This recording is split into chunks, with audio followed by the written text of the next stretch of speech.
Hello, everyone, to another edition of the M365 FM podcast. Today, I have a special guest, is Åsne Holtklimpen, and we talk a little bit about Copilot, security, governance, and so on.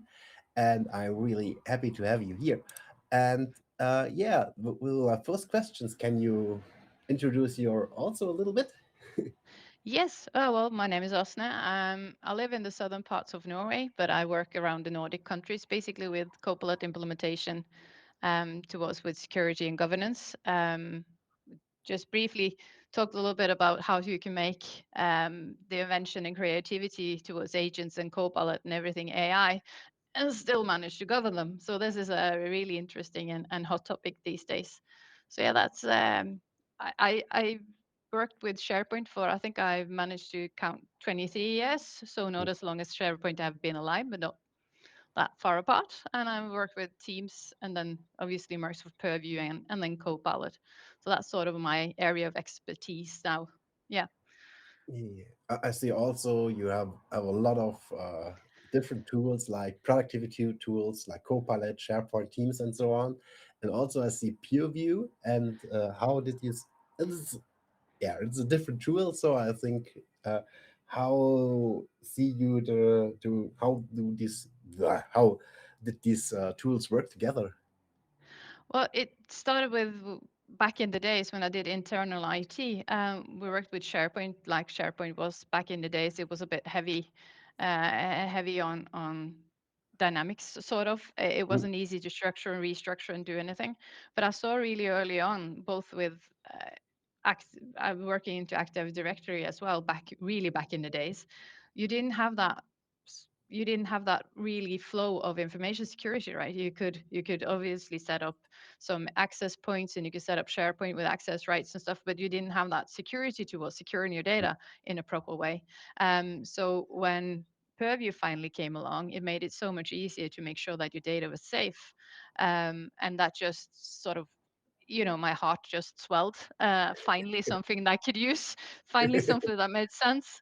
And then going from SharePoint and Teams towards working with that information security, because I've always worked with the information flow and the tiny bit of security we had before. So it made it really, very, really easy transfer into the Purview world. Yeah, and I see often people we talk about security, governance, compliance, and I think it's all the same. How will you differ this topics? Oh yeah, I think you're right. It's everything is within the same concept because we're talking about zero trust. We always talked about zero trust, and it's basically a little bit of the same concept because we were talk about we need to lock our doors and everything, but we would also want to make sure that if somebody gets into our house, we need to make sure that the files as well are locked away in the cabinets or in the safes or whatever. So it's basically like you have your identity security and everything's secure there, but then you need to make sure that the files you get as well are secured. You can't just send them out of the house like however you would like.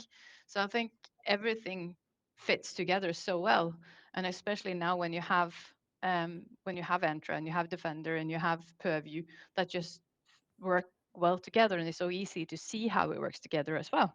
So I think everything comes back to having governance because you have governance over your identity security, you have governance over your defender and endpoints and everything in between, and then you have governance over your files. So I think we can't differentiate between them as much as we did before.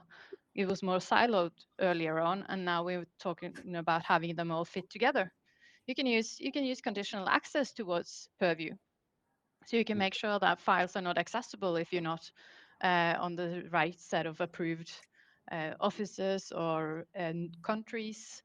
So I think everything makes more of a sort of more whole approach, whole a direct and holistic sort of approach to everything now compared to how it was. I get a little bit, when I start talking about this, I get warmed up. Nice, nice. Yeah. So um, we also have I think we have a little change to people have Science Co or AI Copilot, the Microsoft product. The people have a different look. And I read so much on LinkedIn, and they say there's absolutely no risk if you use Copilot. How did you see this, or what could be the biggest risk for organization when they adapting Copilot? Well, basically, what we see is that Copilot and AI doesn't create new problems. It basically just shines a bright, big yellow light on them, uh, because the problem's there already. You have overexposed data. You have data that's outdated. Of course, people have so much data that's outdated, but they don't realize it themselves. So I think that's the issue here when you start using Copilot, is because we have like a lot of people I talk to is like, yeah, the AI train, you have to jump aboard the AI train. It's leaving now. It's leaving the station now. Hurry up, hurry up. I'm like, yeah, but shouldn't you at least know where you're going? You can easily jump on a train, but it should know the destination for that train. You should maybe have packed a bag, and you should maybe have bought a ticket, sort of. Sometimes you might need a passport. I'm just, you need to prepare a little bit. And I think that's the thing that people haven't thought of when they started using AI or Copilot. They just clicked it on, and now they have overexposed data. They have sensitive information that nobody knows how to handle, or they're so afraid of turning it on that they just don't start doing the groundwork, because everything with Copilot is just going to see what the user have access to, right? And when you did the lift and shift from the file shares into Teams in the pandemic, and you just let loose on everything and you shared all the folders because you just needed to have access to something at the moment, nobody's cleaned that up. So it's old legacy, and it's old, just basically shit in, shit out statement from my part, because you don't have the structure, you don't have the overview of how your environment should look like, and you really don't have any clue on how the permissions are being handled or not handled in usually most cases. So I think having Copilot and just turning it on, it's yeah, feel free to do so, uh, but be aware of the risks. Basically, just be very aware of the risks. Yeah, and then what did you think? How can peer review help organization to prepare for Copilot or other AI stuff? Well, if you like, I've written this in the blog a couple of times as well, because I write with some of my brilliant, not only coworkers, but um, s- you know, the people who love Microsoft. So what we do though is we write up like what should you do as a bare minimum. And I think a starting point is always to find sensitive info types and create those yourself, like recognizing sensitive data within your tenant, and make sure that you label them accordingly. When you have sensitive info types and you have labeled your files with sensitivity labels, you can then make sure that either Copilot don't use the most sensitive data. If you have something that's highly confidential, Copilot are not allowed to touch it. That will help. You can make sure that SharePoint sites that have a lot of confidential data is not allowed to be used towards Copilot at all. And you can put DLP policies on them. And when you started using Purview, you have so much control mechanisms to make sure that AI and Copilot can't handle it. And of course, if you start crossing that into Intune and you start crossing that um, into the Entra ID and everything, you can even control it more. Like I said, if you have sensitivity labels and you connect the conditional access saying that you can't access this data if you travel to Spain, but you can access it if you're in the Nordic countries or something like that. Then you're so much more secure, because if somebody then gets a hold of your laptop with your login, they still can't access that data. So I think creating all this, and just like a basis, have sensitivity labels, have sensitive info types and DLPs. Then you've started, you lay the foundation. Then you can sort of prepare a bit more for that AI train. Then you can maybe abort it a little bit. Not maybe the entire group of people, but just a few of them, um, to get started at least, I think. Yeah, I have it's 2 weeks. I'll have a look a little bit into Entra, and I see the Copilot stuff is more handled like a person, like an application. So I found this really interesting. Um, but what did you think? It's the when we talk about zero trust, what impact or what problems we have with Copilot in this area? Well, I think at the moment when we look at our customers, for example, we do see a lot of customers still not using MFA to the full extent. And just going back to that basic, just having people realizing that they need to control their identities. And that's sort of a huge impact just there. If we can get them to get into just using the basic of security, like, because I don't think we have that many organizations that have started implementing zero trust full scale. Mm, They've just started a little bit here and a little bit there, and then they've, you know, yes, some people have maybe added that they're not allowed to use ChatGPT, Gemini, Gronk from their web readers, but only from Edge, for example. So it's still mm, free, fully open in Chrome or anything else. And they have a sort of a misaligned security aspect. So they've started on so many different places that they don't have any real security. So I think just when it comes to having zero trust enabled and built into everything you do, I think AI and Copilot will be highly efficient to use within the organization. mm, Because everything AI will be a risk if you don't have that. mm. Yeah, I think yeah, it's a, yeah, a topic we have to teach the CFO and so on, because I Yeah, see often, oh, let's do start with AI. It's cool. We need AI for nearly everything.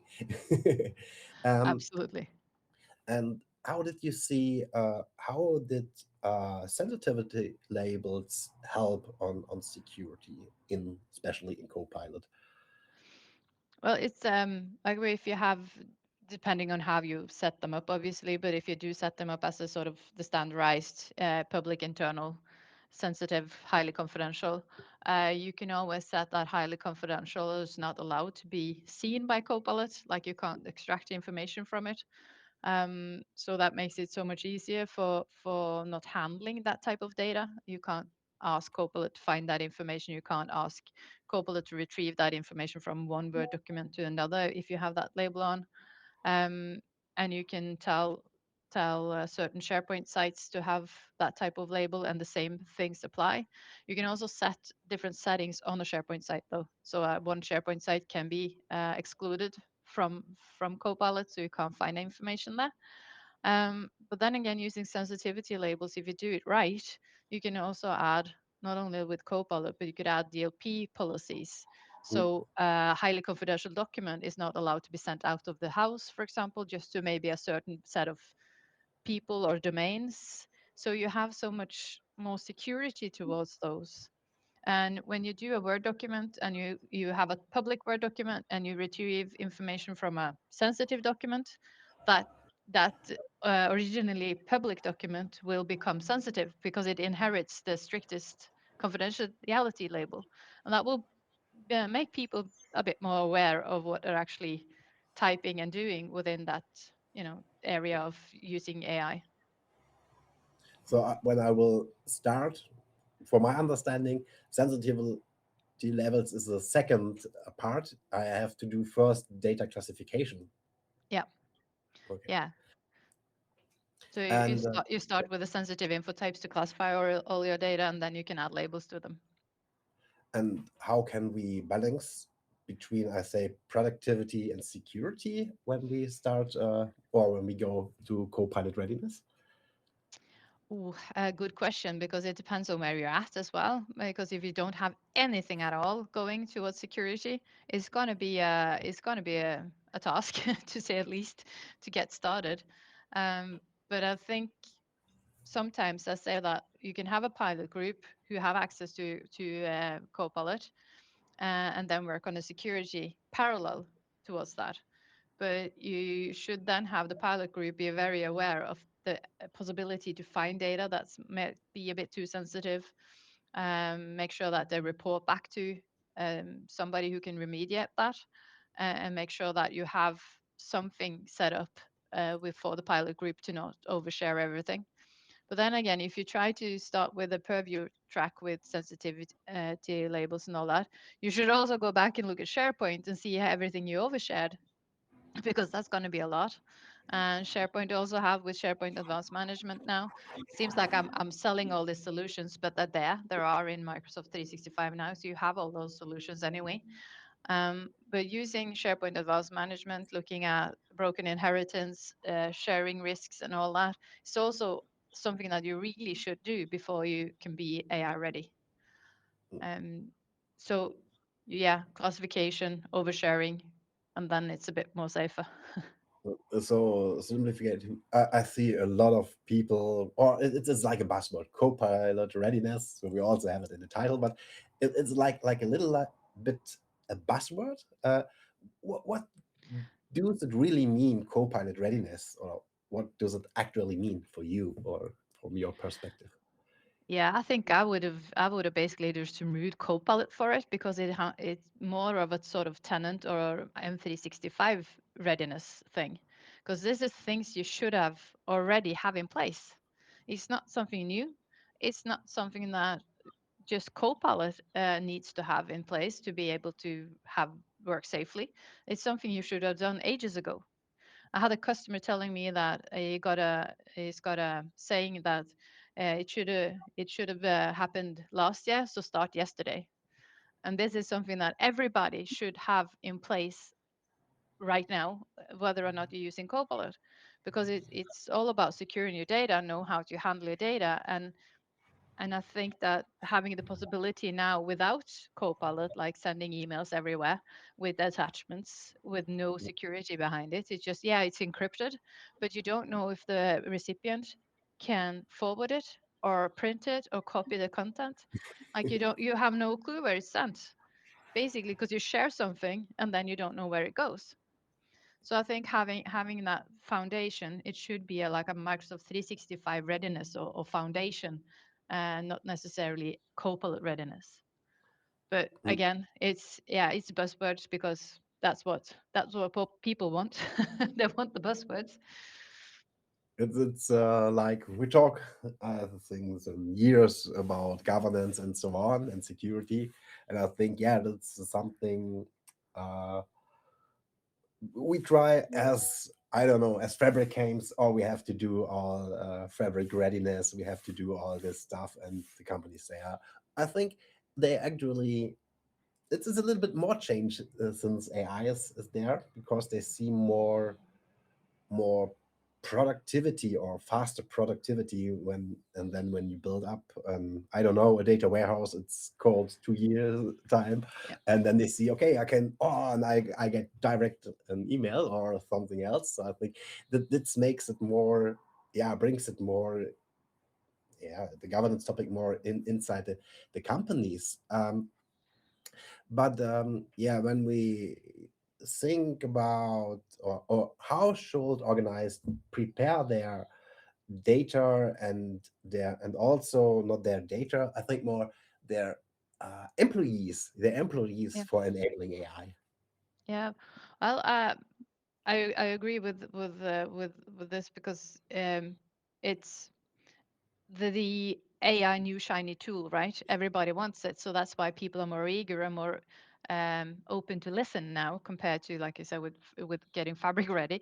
But it's more of a personal tool, so everybody can benefit from it. It's more easier to see value straight away. So that's why everybody wants it, and everybody's more passionate about about getting here, basically. But it's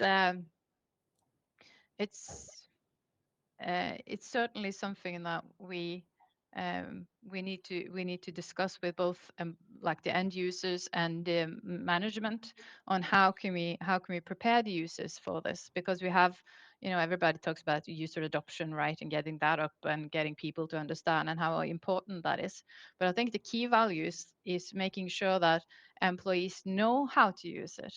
Like they need to have actual use cases, and they need to know that what they find, like I said, like Copilot will just show what you have access to. But they need to understand that if you have 20 files called budget, mm, Copilot will find those 20 files called budget and not always find the one most relevant to you. mm, So you need to be able to delete all data. You need to trust that having version control in Microsoft 365 is enough, that you don't need 20 copies of one file. It's all right to have just one. And I think that we are a bunch of hoarders, right? Because we are so afraid of deleting stuff because we might use it again one day. I'm both at home and with data. I'm really good at deleting. Like I've created presentations and they're 2 years old. They give me no value today mm. because the information there is outdated. I might save some of the images I have, but I will delete the PowerPoints because they give me absolutely now no value now. And the same goes towards a lot of Word files. If they don't have any sort of uh, archive regulatory demand to store them, delete it because anything you created 2 years ago will be outdated. And I think that's something that the users need to understand when we do user adoption. And one of the key points is have good quality data. That's going back to shit in, shit out. If you have bad data and you have data that's so outdated that it won't give you any value, it's not going to give you anything. How could be I say, an elevator pitch when you speak to I don't not dummies executives. I'm sorry. Yeah.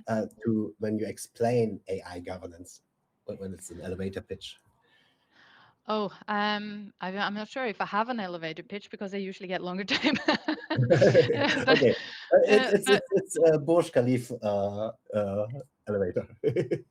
I think that when I try to express and talk about how governance is, it's a little bit like right now, if you have AI and you connect Copilot towards it without having the governance in place, it will be like taking every file you have, shuffling them around, and just throwing them out on the street. That's basically what you can do. You have no clue what's sensitive. You have no clue what people can find and send out. So I think that's basically how I tell it. It's just shuffling all your files and throwing them out because everybody can find it. Everybody can create something out of it, and everybody can send it wherever they want. And I think that's a little bit of an eye opener for a lot of C-level people. And if I'm lucky enough to do a Purview sort of analysis first and can go and see, well, how many like identity numbers, how many passport numbers, how many credit card numbers, and so on they have in their environment before I sort of get to them, I can showcase. But yeah, you look here, you have this many personal identity numbers within your tenant. Do you think this is viable towards all the laws you have to follow? And then they're like, oh, yeah, we didn't know that. So usually you get attention quite quickly when you talk about how bad things can look like. I've been places where people have said, well, C-level people have said, yeah, no, we have nothing because people are not allowed to store information like that on Microsoft 365. We have systems for that. And then you go into Purview and you do a search, and then yeah, you have about 120 here, and then you have 300 there, so 1,000, and not just 100. But yeah, um, so it's they usually listen. Um, and I have one company. We talked about the concerns of discovering data that we shouldn't see and stuff like that. And we're quite serious, and we can find so much things if you turn Copilot on, and it's really bad and stuff like that. And the management said, well, that's good because then we will actually see that we have a problem and then we can fix it. I'm like, yeah, we can. So that was a great project. I was able to do everything. But some people also tend to just close their eyes and, yeah, no, don't want to hear about it. When we think about to start with Copilot AI adaptation, who should be, in your perspective, responsible for the topic? Is it the IT? It's the security team? Is it the stakeholder, or it's a financial team? I think it's representatives from all departments, depending on the size of the organization. You need IT there, and like IT both in security and just overall management for 365. But you also need someone from C-level because they need to own it. It's not Mm, enough for IT to own it because coming from in-house IT myself, I know you can stand on top of a table and scream, but nobody will listen. So it's more you need to have the management on board. You need to have them with you and say that yes, we need to do this. mm, Otherwise, nothing will happen. And you need people from all different areas because you need to have the ones who can make sure that endpoints are secured. You need identity secured. You need the data secured. You need SharePoint secured, and then you need to talk with finance because they need to understand that this might be a cost now, but it will save you in the long run. And you need to have C-level people on board to say that yes, this is what we're going to do. This is our strategy. This is where we're going. So you need a group of all of those people. And usually I can, thank God, say that most of my projects have that sort of AI project team around it. And of course, C levels don't always have to be a part of the entire project, like the day-to-day project, but they need to be a part and take the decisions and give their support for the project. mm. Yeah, like a sponsor or Yeah, in the stakeholder. Yeah, I think that's a really good idea. When we think a little bit, I've seen was Copilot for security. I don't know was the of this is the right name for it, but I yeah. have seen this intro and I'm wondering when we look in the next 3 years, or I don't know if it's ready. Can I really run my security by this Copilot, or I I have um I have tried it a little bit, and it's supposed to when you have E5 licenses that will. I'm not going to go into license details because I don't have a PhD in Microsoft licensing, and it's too difficult to understand at times. But if you have subscriptions towards it and you have everything connected to the security copilot, it can do a lot of good things. But I think it's mostly useful towards investigating, like when incidents have happened, and not necessarily when you need to set up your environment. So it's more of a how can I figure out what's gone wrong now sort of thing. okay, Some other people might disagree with me, but that's how I've looked at it so far. that's awesome. Yeah, and um, yeah, did you think in the next 3 years we need more think about security, or will it be less because we have all this nice tools and automations? I think we need more, and that's based on what I've seen with my customers and other organizations and other people I talk to, because nobody is 100% there yet with security. And when I talk about security in this part, it's everything security, not just Purview. But we still have a long ways to go. And I think that having tools like Copilot Security and other AI tools towards that still needs human touch. We still need to understand everything that goes on. We still need to understand how we can secure stuff. Mm, And I think that if we did everything suggested by Microsoft, for example, in the different tools like in Purview and Defender and all that, if you did everything they suggested to keep your environment secure, you wouldn't be able to turn on your computer uh, because there's so many features that just are a bit too strict when you put it all together. So you still need that. You still need that understanding of how things work, and you still need to set it up um, with a strategy in mind. Because not all, especially in the Nordics, like I work with all the Nordic countries, and especially here, we might not have all the large organizational structure that a couple of the American companies have. So mm. we need to sort of dial it down a little bit. But then we need to think of other types of security to make sure that we still secure our environment. So I think AI won't solve our security concerns. I think they might make them worse when you see that you have the bad guys as well are starting to use AI and they adopt things way quicker than we are because they don't have to think about the things we do and they don't have to make key decisions on how what a sensitivity label should be called. So they're much quicker than we are. So I think we'll still need a lot of people to handle this. Yeah, when we think, not all the companies like are big, like I don't know, American Express and so on, all these big companies. When we think small or mid-sized companies, what the three, I think, main tips, tricks you will say that you have to do when you start with Copilot, especially in the security part? Well, I think I'm still towards sort of the classification of data and sensitivity labels and the key essentials to um, going into Entra ID and having conditional access and sort of the most simplest but easiest things to set up to secure everything. And I work a lot with the public sector, and the public sector, don't have enough money all the time. So a lot of them are still on the E3 license. So we have a shift there as well. We can't demand them to get higher licenses because they don't have the budgets for it. So we need to make sure that we can help those as well. And getting things labeled are still a part of, you can do that with E3. You can do that with all the licenses.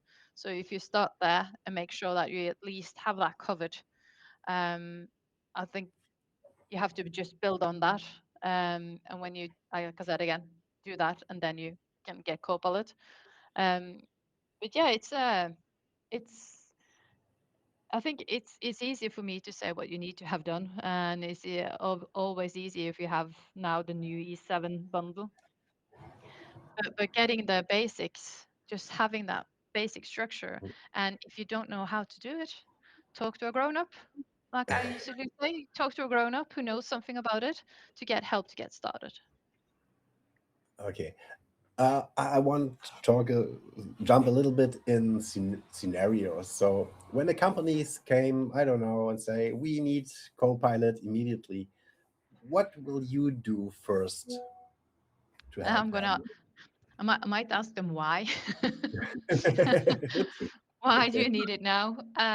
Is there any reason why you need it now? Um, I might be because I work as a consultant in the consultant company, so we have salespeople, and I think some of the salespeople get a little bit scared when I start talking because I'm like, yeah, but why do you need it? Why, what's you going to do with it? Instead of just yes, yes, you can have it. Yeah. Uh, but it's more like I've like Copilot is one thing, Copilot licenses is one thing because it's a productivity helper and stuff like that. But when you have companies who says like, we need agents, so we need Copilot Studio. So I'm like, okay, what are we going to build the agents for? What are their tasks? What do you need them? Why do you need them? And no, we just want to build agents. I'm like, okay, so you're going to do a huge cost now, but you don't have any use cases for it. And I think that's one of the key features to anything AI. What's your use case? What are you trying to achieve? And obviously, Copilot and Microsoft 365 Copilot, that is a productivity helper. It's everything that you need to help your day smoother. So it's sort of a given if people want that. I will always suggest that, yeah, but have you looked at your security before people buy it? But when it comes to talking about getting a license for something, I think Coppola Studio might be something I always question a little bit. Like, what are you trying to achieve here? Because it is a huge cost, especially like getting the license and attacking subscriptions and all that. But I think it's really like having the security basis, fair enough, that's one thing. But then again, finding the use case, what are you trying to achieve? What's your agenda? Is another key thing before you get into anything AI. And when we think, or oh, it's better. How do you convince leadership uh, to invest in governance and compliance? What's your tip?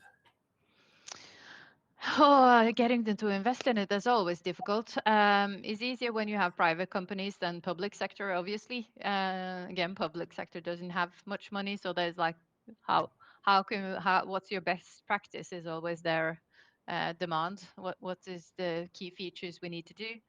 Um, but getting them to understand that this is a cost now, but Mm. will save you in the long run, and not only saving like not necessarily saving money, but saving, loss of data. Because loss of data can be many things. It can be. It can be the actual costs. You can get a fine in Norway, like if you have sensitive data that you shouldn't have or send that somewhere you shouldn't, or it's open to everyone, that can give you a huge fine, and that can be crippling for some. Other than that, it's like having sensitive data that nobody should know about, and that's suddenly public. That can be a tremendous, exposure, and then you can lose credibility towards your customers, or maybe your competition can find something that they shouldn't know and stuff like that. So when you talk about this towards management places, they just see a dollar signs going away. So they really know the importance of doing it. I think it's sometimes difficult to sort of get projects like this started because they don't that the project don't bring back revenue straight away. Mm, So it's like it's a cost, but it doesn't give anything back in their eyes. mm, Um, yeah. Oh, but I but they're see. usually really keen to have it, but they Yeah, don't know how it's gonna explain it. I have. That's really interesting. There's a tool. I say rent reap. No Mhm. marketing here, but they have a tool. They say how many you can save on disk space and on yeah, I think expired guest access and so on in your tenant. So I think Yeah, it's yeah, it's one part, and the other part it's I think it's yeah, it's I don't know, it's in Europe. I can say in Europe, you know it, it could be really expensive if you don't be safe, especially it was in data. I think it's worth minimum 5 million, and I think the AI EU Act says it's 10 million dollars in euros. I don't know. Minimum when you have a security issue. So I think yeah, that's the it's the yeah it's the what the two arguments we can bring. yeah, So I have today I was a little bit on LinkedIn and I read some headlines, and now my we come to my favorite part, the hot topics. So the first line was Copilot readiness is actually a data governance problem. yeah. Yeah. So what will you say to this headline? No, I completely agree. That's what I've said earlier as well. It has got nothing to do with AI. It's got everything to do with your sort of framework and everything in your tenant, and it's a data readiness project more than it is a Copilot project. So I think saying that Copilot readiness is actually data governance is completely correct. And another topic was today I read the truth about SharePoint and Teams oversharing. This was the headline. And it's I think the best sentence in it was how years of uncontrolled copulation create a massive hidden exposure risk for AI. So I also found this really interesting. What did you think about it? Well, I think we've shared so much things over the years now, and like I said, with the pandemic and everything, when people suddenly just threw everything from file share into Teams and SharePoint because they just needed access to it, and after that, we have shared so many files, and we don't realize that when we share a file or we share a folder, it's still shared, even it's shared basically until you quit if you don't stop sharing because there's the link and sharing lives on forever. And a lot of people, because there was an option earlier on that they shared anyone with a link, not just everyone in my organization, but everyone with a link. And they don't realize what you share. And that's again, maybe goes back to user adoption. Like nobody knows. And I think when we started using Teams as well, a lot of companies weren't ready before the pandemic to start using Teams, so they hadn't started the journey. And then the pandemic hit, and then everybody started using Teams. And right now, it's sort of we live on that still, and people just assume that everybody knows how to use Teams because you had to use it in the pandemic. But in the pandemic, people created teams just to have a meeting. So you have Yeah.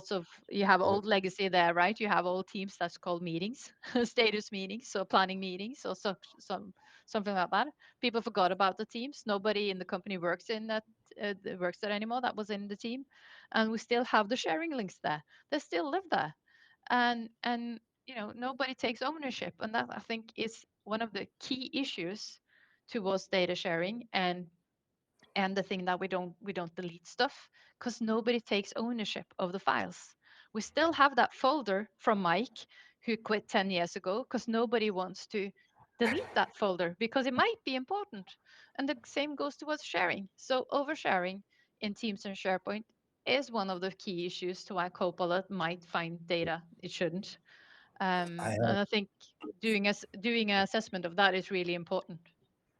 yeah, I have seen, well, 2 or 3 weeks ago, there was a session, and this was from a security company, and there was also teams, and they have I call it, I don't know, the birthday channels and so on. And they also share holiday pictures. And there was one woman, they write, yeah, every year in the same week I'm in this holidays. Then they do a really cool process how they get the information.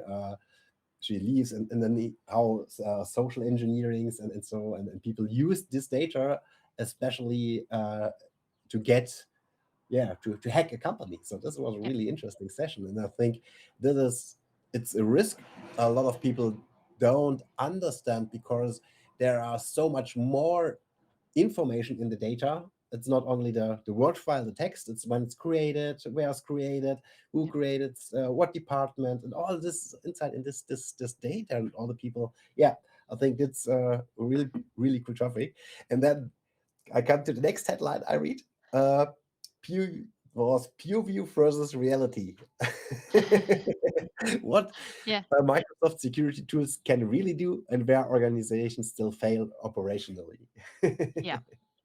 Well, again, Purview, it's not perfect. There's still some way to go towards, making it perfect still with the built-in sensitive info types. Sensitive sensitive info types can show, like if you go into medical terms, it will show you things that are not medical terms, maybe, and just there's a lot of things there that will give you false positives. But if you create your own and you have a structure on it, it can be really good. But I think, like, if you start with the basics and you start with everything um, sort of easy there, is so much better than nothing at all. But usually when I come into companies, yeah, we started using labels. And I'm like, okay, how many documents do you have labeled? Around 10, because they haven't enforced it. They've just they just let users decide themselves if they want to use it or not. And then other companies have you come into and they, yeah, we'll started using labels and we have a default label saying internal. So all their files are internal because the end users don't take that conscious choice themselves creating information. So they just go in and yeah, they don't know about the labels because everything is created internally anyway. So they just don't know it exists. So when you look at everything in Purview uh, that you're capable of doing and able to do and everything, and you look at the reality, there's a huge mismatch there, like huge. It's getting better. Some people do read my blog, so some people are starting to create things, and some of my customers are listening to me. So it's starting to get there. But then again, not all not all products like Purview are perfect, but that's not a reason to not start doing it. Right? You need to start somewhere. So you better start with the products you have already integrated in everything instead of trying to buy third party tools that you don't know if perfect either. So start with the simple things you can control and you already have access to in the Microsoft world, as long as you're in the Microsoft world. You, it's easy to just get started. So Yeah, I also must say you find the listener find all the links from your profile from your blog in the show notes. So and then I have this is my favorite. What was my favorite headline? AI governance explained with our buzzwords. Governance. Yeah. You agree, yeah? Yeah, I totally agree. I totally agree. It's got basically what we're talking about has nothing to do with AI. AI just overexposes everything and makes it easier for us to talk about now. I think that's the people who have worked in security purview for such a long time. Now finally people are starting to listening to us because now they see that it impacts the day-to-day work. And we just needed AI to sort of expose all of this. So I completely agree. It's just governance. So awesome. So yeah, we are running out of time. So then my last question is, what message do you want to you to leave the people, the listeners, with? I think I usually end a lot of my sessions with classify, know your data, classify your data, and protect your data. And I think if you do that, you can do anything. I think I try to keep the message simple. Yeah, thank you. This was awesome, an interesting session, and I think the people get an overview. I hope we make them not so scared about AI adoption. But I think, yeah, we have they can contact you when they have questions. I think on LinkedIn or something. And yeah, Obviously. thank you for being here. Thank you for having me. This was really fun, and have a great weekend. And I hope a lot of people will listen in and be a bit more secure in what they need to do. Thank you.